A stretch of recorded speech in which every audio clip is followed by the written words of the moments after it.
Moja draga hoće da sa njom stalno doma sjedim vikendom. Moja draga hoće da sa njom stalno doma sjedim vikendom.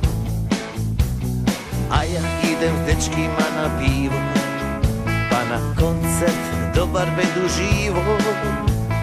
Al od svega najjača je stvar nogometni orkestar.